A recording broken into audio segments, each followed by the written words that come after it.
George Mason, one of our founding fathers to our Bill of Rights, once said, "To disarm the people is the most effectual way to enslave them." Now, in today's society, the Second Amendment and whether or not it's still relevant is a big debate going on. And today I want to talk about how the Second Amendment is still relevant. What happens when we lose our right to own and bear arms? It leaves us vulnerable to government tyranny, attacks on our people from radical groups, and it even leaves us vulnerable to violent attacks on ourselves and on our families. The Second Amendment is our protection. We don't live in a perfect world, and there are violent people out there, and we deserve the right to protect ourselves. The Second Amendment protects us from our government, from foreign enemies, and even from domestic enemies. And it is still relevant today, just as it was over 200 years ago. First, we're going to talk about how the Second Amendment protects ourselves from our government. We're going to first look at why it was originally written. In 1776, we gained our independence from an oppressive totalitarian government, which we know as Great Britain.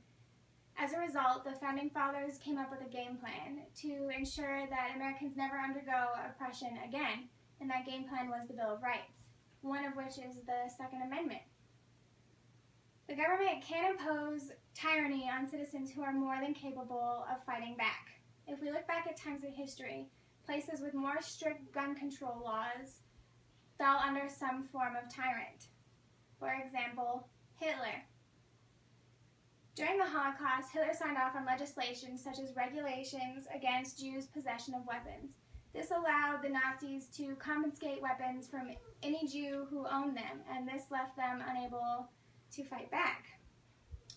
We have become far too comfortable with our government, and people might ask, if they've never infringed upon our rights now, why would they do that in the future? And the answer is we may never know, but the Second Amendment allows us to at least make sure that they don't. It's better to play safe than to be sorry. Now we've talked about how the Second Amendment protects us from our government. We're going to talk about how it protects us from foreign enemies. Admiral Isoroku Yamamoto, the commander-in-chief of the Japanese Imperial Navy back in World War II, once said, "You cannot invade the mainland United States. There would be a rifle behind each blade of grass." And Admiral Yamamoto was right. According to a small arms survey, Americans own about 270 million guns. With about 319 million people in the United States, that's an estimated 90 guns for every 100 people. So it would be almost a suicide mission to come and attack the mainland of the United States. It also can protect us from foreign enemies in our future. One of the major current events going on right now is ISIS. ISIS is an extreme Islamic group that murders dozens of innocent people throughout different countries, such as Jordan and Egypt. This group has even released a propaganda video stating that they're going to behead our president, Barack Obama, in the White House, and then convert America into a Muslim province, and then force upon the Muslim beliefs. But if we have the Second Amendment, that could protect us from being invaded and getting our rights taken away from us. We're unfortunately disliked by many, and it could leave us in a terrible situation if our military is overseas fighting other wars and we get invaded. It would leave us to just sit back and be enslaved and unable to fight back.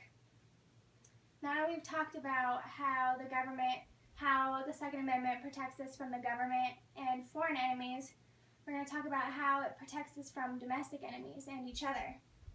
Let's face it, we don't live in a fairy tale world.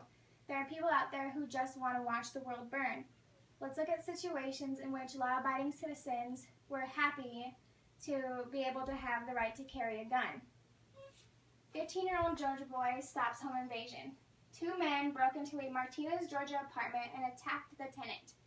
Hearing the commotion and seeing his father under attack, the 15-year-old son took up his .22 rifle and shot the attackers, killing one and putting the second in flight.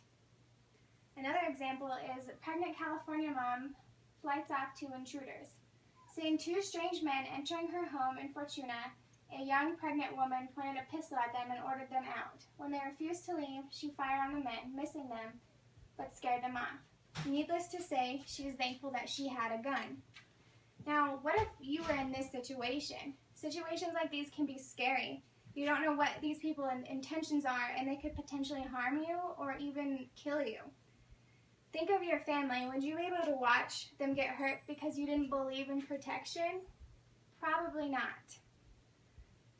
And some people might argue, well, if we make guns illegal, then there would be no need to protect ourselves from each other.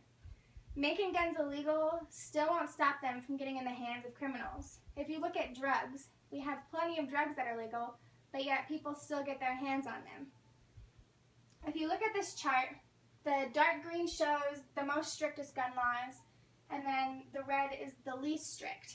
Now, if we were going to talk about California, California has the most strict gun laws in the United States. However, according to the FBI, it is also one of the states with the highest amount of gang presence and gang-related crime.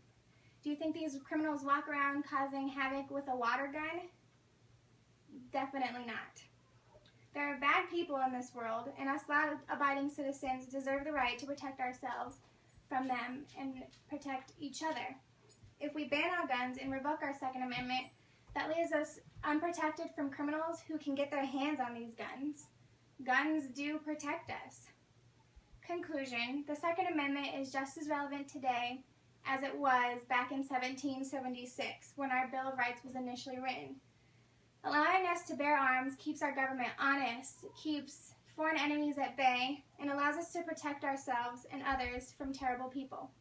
Like George Washington said, the very atmosphere of firearms, anywhere and everywhere, restrains evil interference. They deserve a place of honor with all that is good. When firearms go, all goes. We need them every hour.